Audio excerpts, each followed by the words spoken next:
Good morning, family. I pray you're travelling well. I'd just like to ask you a question. Are you hoping or are you expecting?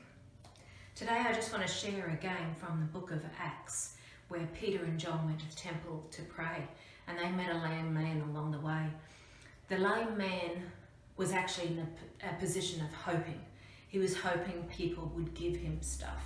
And when Peter and John came along, it was no different. He was hoping that they would give him something. Silver and gold, Peter and John said, we don't have, but what we do have, we give to you. And so Peter actually said to the lame man, look at me.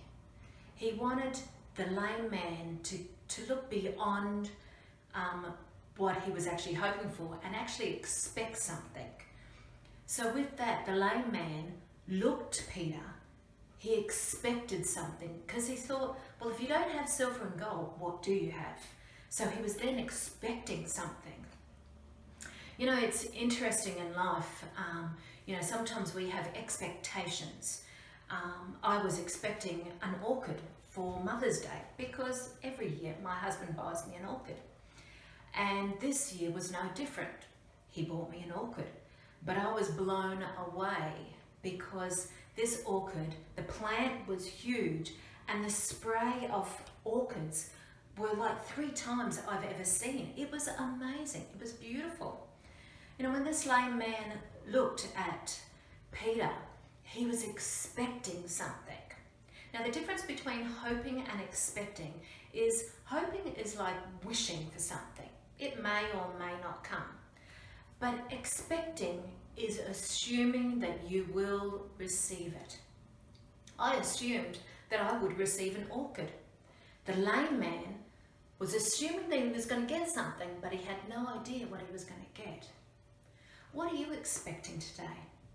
The lame man actually received something way above and beyond his expectations because he left walking and leaping and praising God.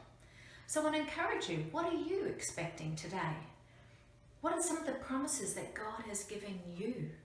You know, sometimes we've got to pull those out and revisit those promises that He's given us and declare those promises that He is our provider, that He will never leave us nor forsake us, that victory is ours because it's already been won.